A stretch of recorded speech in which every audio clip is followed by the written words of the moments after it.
नाज़रीन शिकारपुर ज़िले अंदर चूंड सरगर्मी मुरूज ते आहिनि एन 198 ते पाकिस्तान पीपल्स पार्टी जे उम्मीदवार आबिद भयो ऐं JUI उम्मीदवार मुतहदा मजलिस अमल जो उम्मीदवार साईं मौलाना अब्दुल्ला पौर ऐं जतोई आज़ाद उम्मीदवार जेको आहे डॉक्टर इब्राहिम जतोई में सख़्तु मुक़ाबिलो आहे।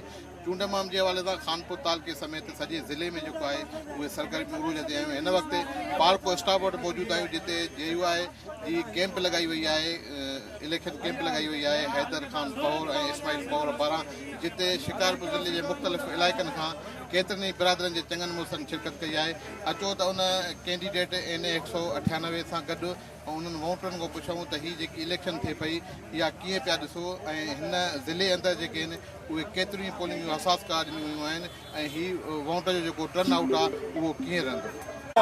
NA 198 ते साईं अब्दुल्ला पौर JUI जे नुमाइंदे जी हिमायत कयूं था। ऑल टैंकर पाकिस्तान एसोसिएशन जिला शिकारपुर जे तरफ़ां मीर मोहम्मद इस्माइल पौर।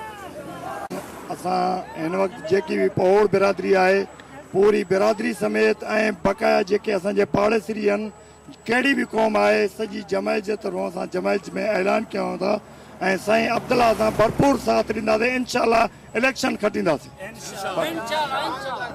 इतिहाद जे हवाले सां असांजूं समूरनि सां ॻाल्हियूं थियूं, कंहिं सां बि इतिहाद न थियो आहे। असां MMA जे प्लेटफॉर्म ते समूरनि सीटनि ते लड़ूं था, शिकारपुर जे 5 सीटनि।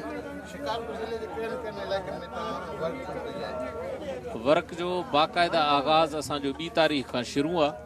हाणे ख़ासि ख़ुसूसी मुलाक़ात ईअं थिए थी शिकारपुर शहर में या खानपुर जे ॿाहिरि जे इलाइक़े में, या जीअं अॼु जो ही प्रोग्राम रखियल हो ग़ुलाम हैदर ख़ान पौड़ जे मेज़बानी में, अहिड़ा प्रोग्राम ख़ासि कयूं था। बाक़ाइदा वर्क जो आगाज़ असांजो 2 तारीख़ खां शुरू।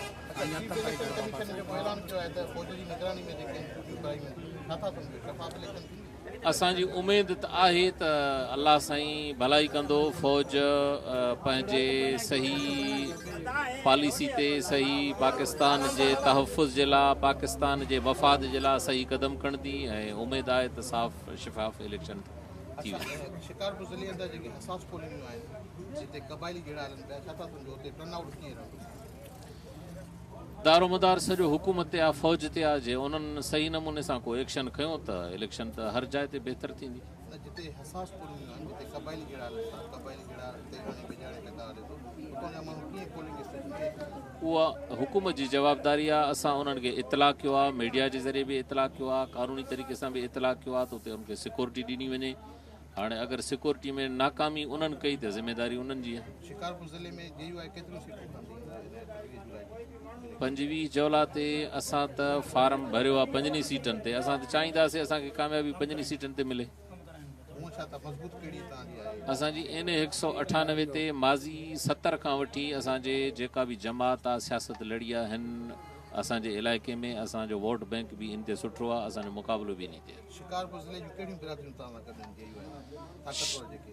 असां शिकारपुर ज़िले में न बल्कि पूरे पाकिस्तान में असां वटि जमात जो प्लेटफॉर्म आहे। असांजे शिकारपुर ज़िले जे अंदरि का बि अहिड़ी बिरादरी न आहे जंहिंमें असांजा जमायती साथी न आहिनि।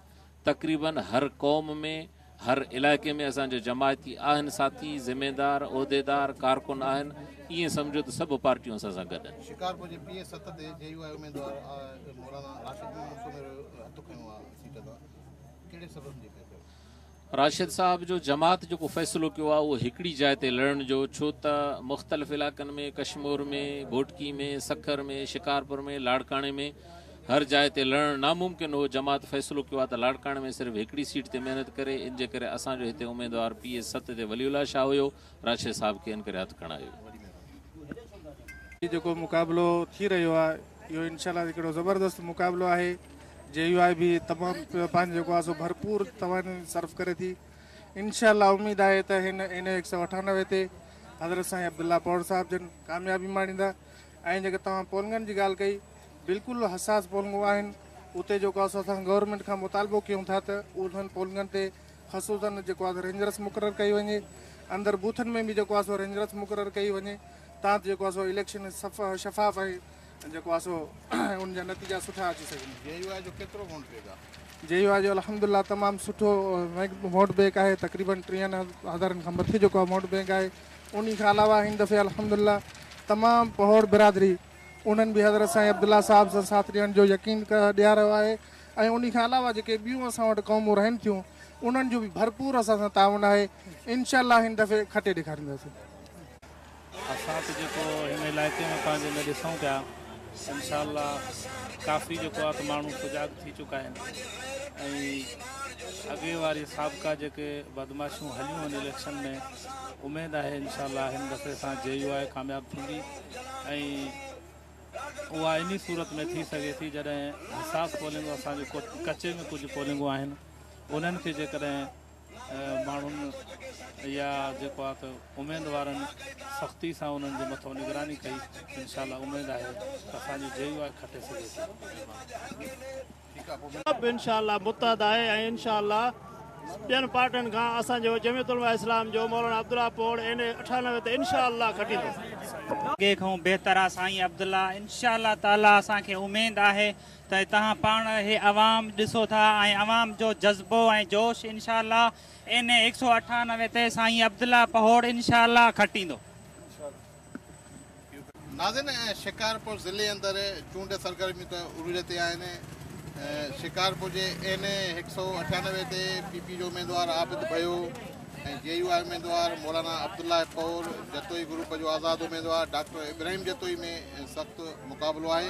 उन सां गॾोगॾु 199 ते जेको आहे NA 199 ते ज़ुल्फ़कार कमारियो जो गौस बख्श महर सां जेको आहे मुक़ाबिलो आहे ऐं PS 7 ते जेको आहे पीपल्स पार्टी जो उमेदवार इम्तियाज़ शेख ऐं JDA जो उमेदवार तैमूर पठाण में जेको आहे उहो सख़्तु मुक़ाबिलो आहे ऐं PS 8 ते जेको आहे जतोई ॿाहिरनि जो जेको आहे अमीर अली जतोईअ जो शेरयार महर ऐं पाकिस्तान पीपल्स पार्टी जे उमेदवार डॉक्टर नवीद महर में मुक़ाबिलो आहे ऐं गड़ियासीन जी सूबाई सीट ते PS 9 ते जेको आहे आगा सिराज दुरानी जेको आहे उहो मुक़ाबिलो कंदो।